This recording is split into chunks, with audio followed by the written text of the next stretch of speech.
Să vedem, mă, ce dracu. Ia. Și acum, să se facă lumină, o zis el. Da, s-a făcut lumină. Dar nu mai focusa pe aia, că nu trebuie să vadă lumea. Uai de-o. Repede, scoate astea de aici să nu vadă lumea, nu trebuie să știe nimeni ce e aia. Opa. Ia. Stați așa, bă, că vin acum. Acius! Bă, invocați-mă, bă. Ca să apară în fața la cate să mă invocați, strigați-mi numele foarte tare de 3 ori, hai. Ia, să auzim. Ia, ia. Și acum, să apară T-Rex, o zis comunitatea. Ce pula mea, bă, băieți, este oficial vară. Ala, nu stai așa, oficial vară.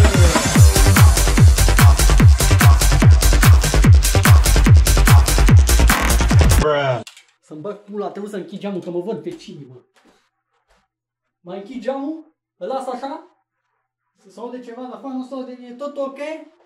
Auzi ceva, țapă, nu mai faci un video, ba pula. Pornesc și mor la desene animate.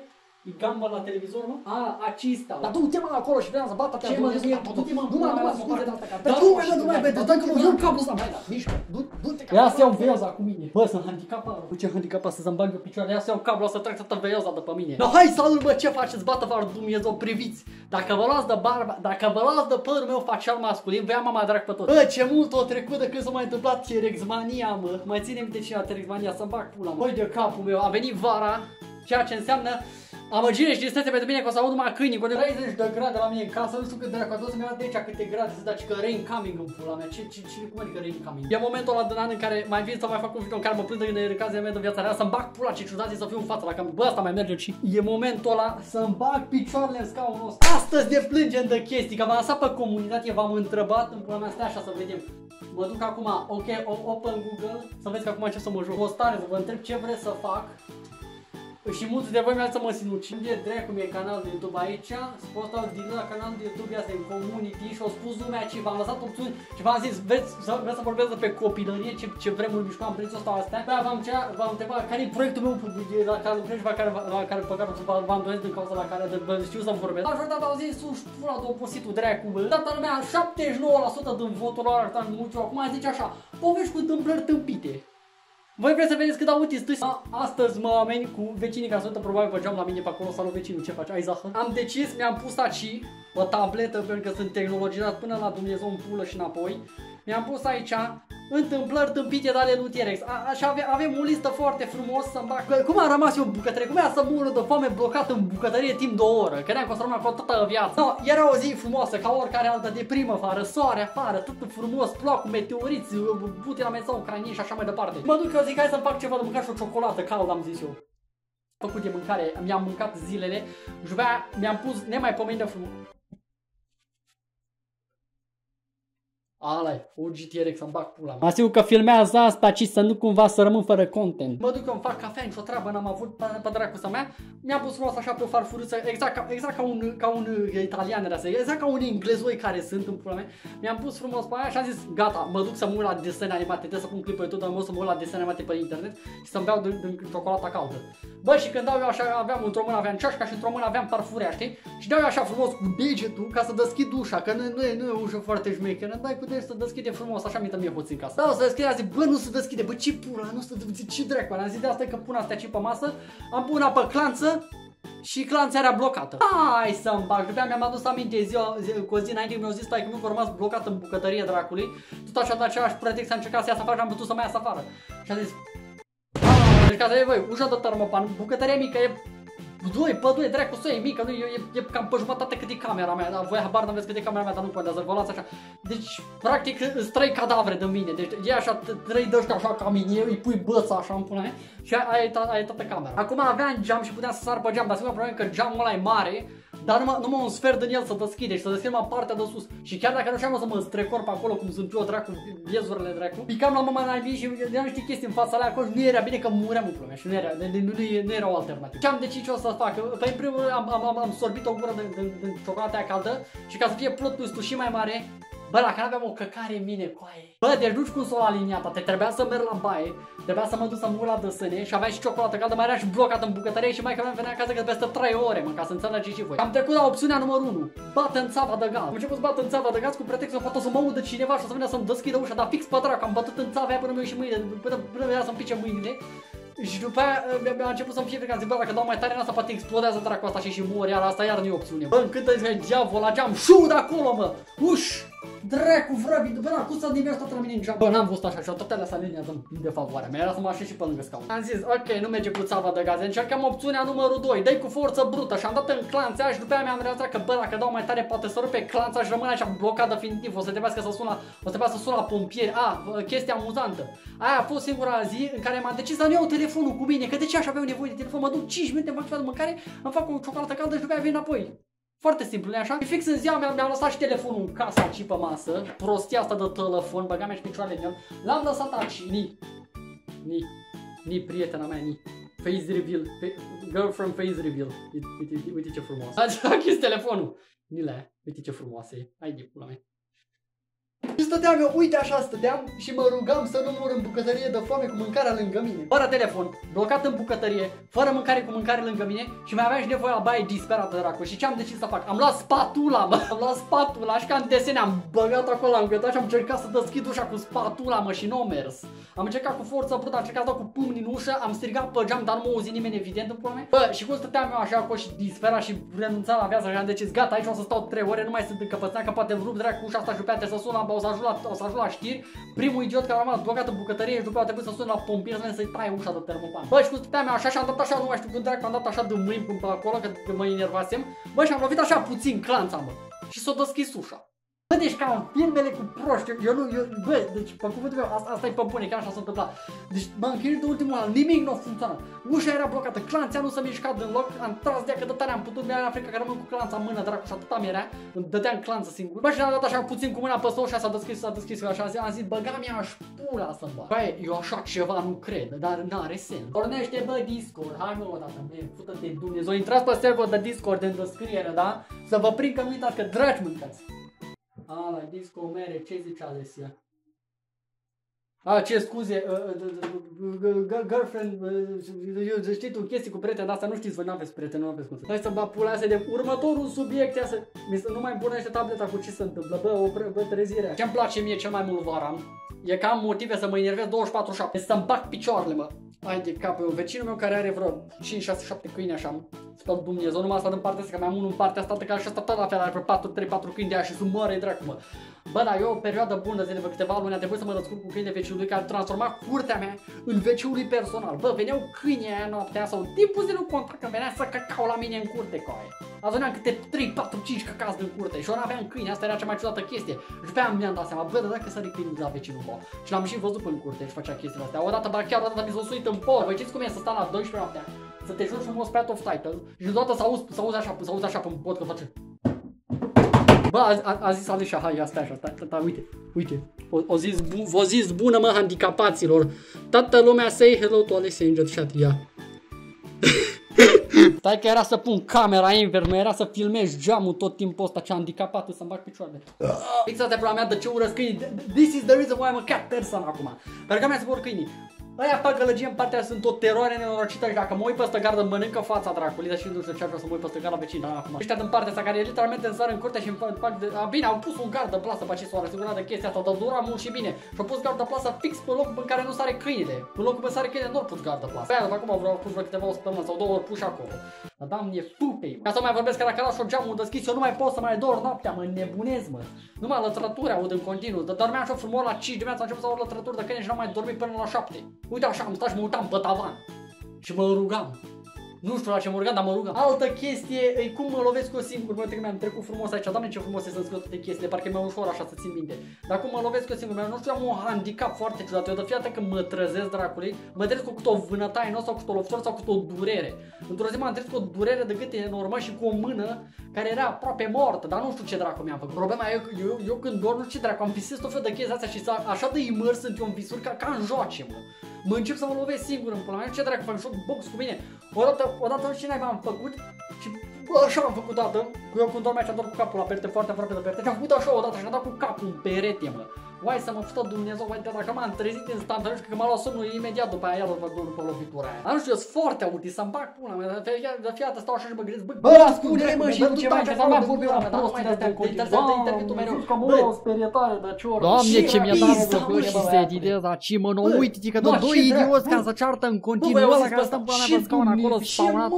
Și tu care nu știi să vorbească și să repară din greșelile tale, mă. Bă, vă vedeți ce n-ar trebui să fiți? Nu comenta la mine, mă. Ia, bă, dacă tot berezi prostii pe aici, nu poți să scapi și de handicapatul ăsta ca să ce, vreți să șepat de nou? Hai că să face. Ala, uite, ia bă, bă, nu, să nu vă pună. Bă, nu, bă.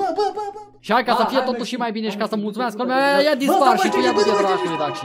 No, cu plăcere. Baga mea-și picioarele în el T-Rex care edite, am făcut Dumnezeu. Cazul numărul 1, 2, 3... Cazul numărul 4. Eu și problemele mele cu țăvile în pula mea. Bă, deci eu nu înțeleg. Eu mereu am țăvi de-astea problematice în casă. În primul rând e chestia aia că dacă mă duc la baie, vreau să mă spăl pe mâini sau orice altceva vreau să fac, nu știu, dracu să mă ia să mă nec singur în ghiuvetă. Dacă e cineva la bucătărie și dă drumul la robinet sau e cineva dă drumul la robinetul de afară, bă, apa din baie se oprește complet, bă. Nu înțeleg cum dracu, dar uite așa țâri. Vine așa pic, zici că stă în Africa, așa încurge apa la robinet când pune altcineva apa în altă parte. Bă, și mă scoate de mis, bă, câteodată stau și cât un sfert de oră, că nu înțeleg cine fac oamenii mei, la ai mei sau nu știu, vecini, dacă am vecini care îmi plantează chestii la mine în grădină.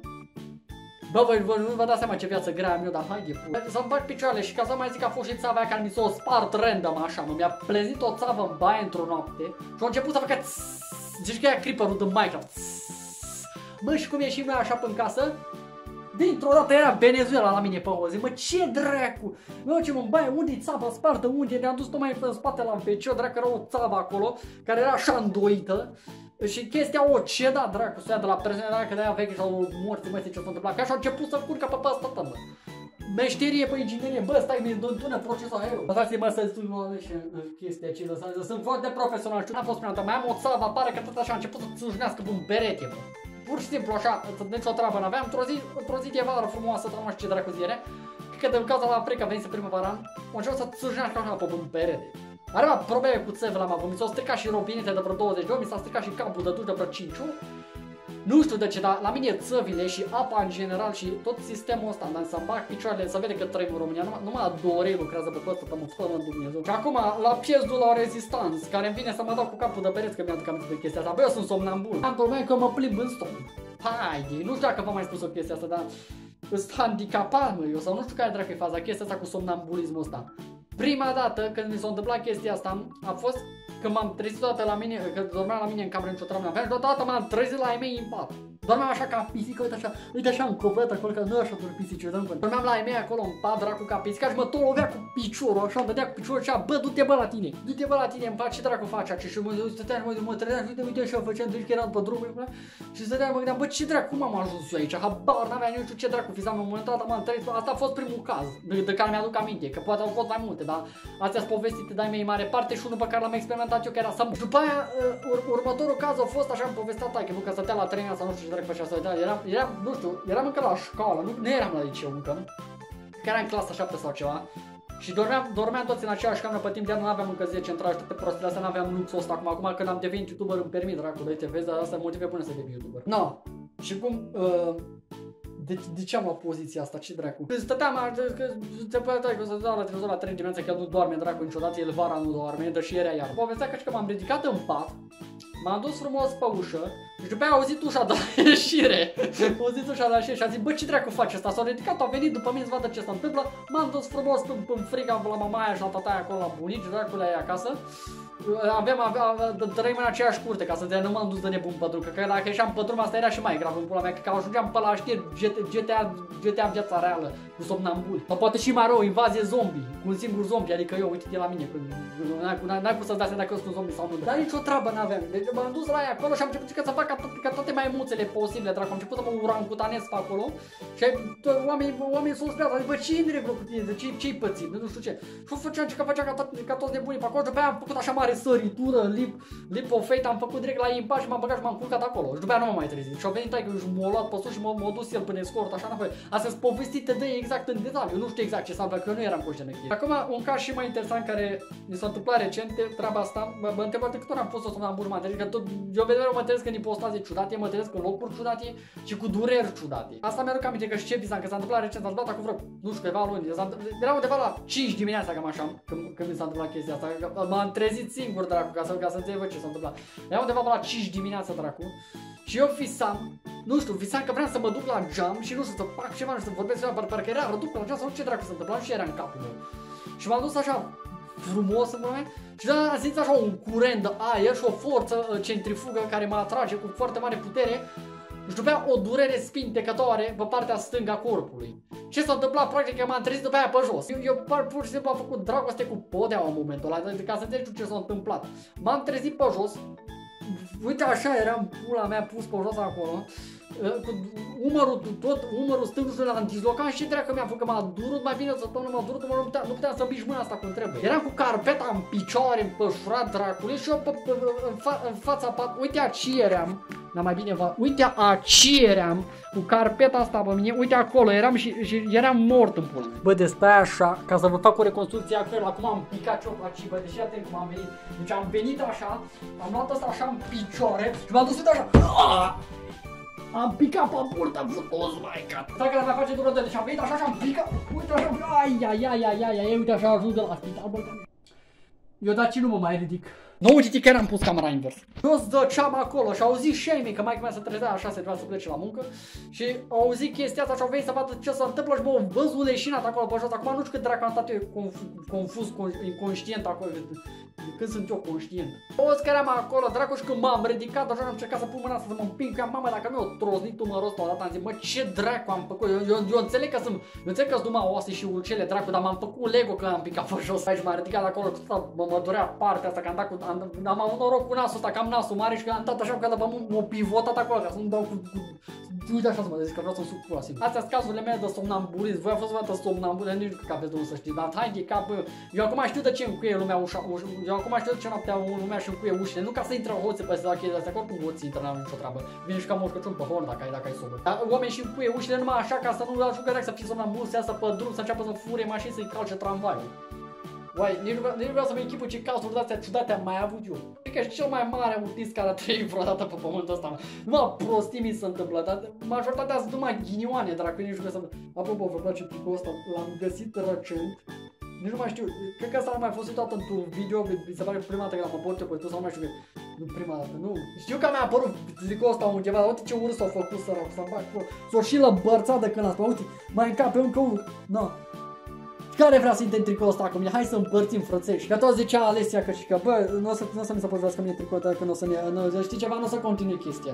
Stau și contemplez viața așa din toată și stau și mă gândesc, bă, să-mi bag pula mea. Nu sunt singurul care se retard așa, dar...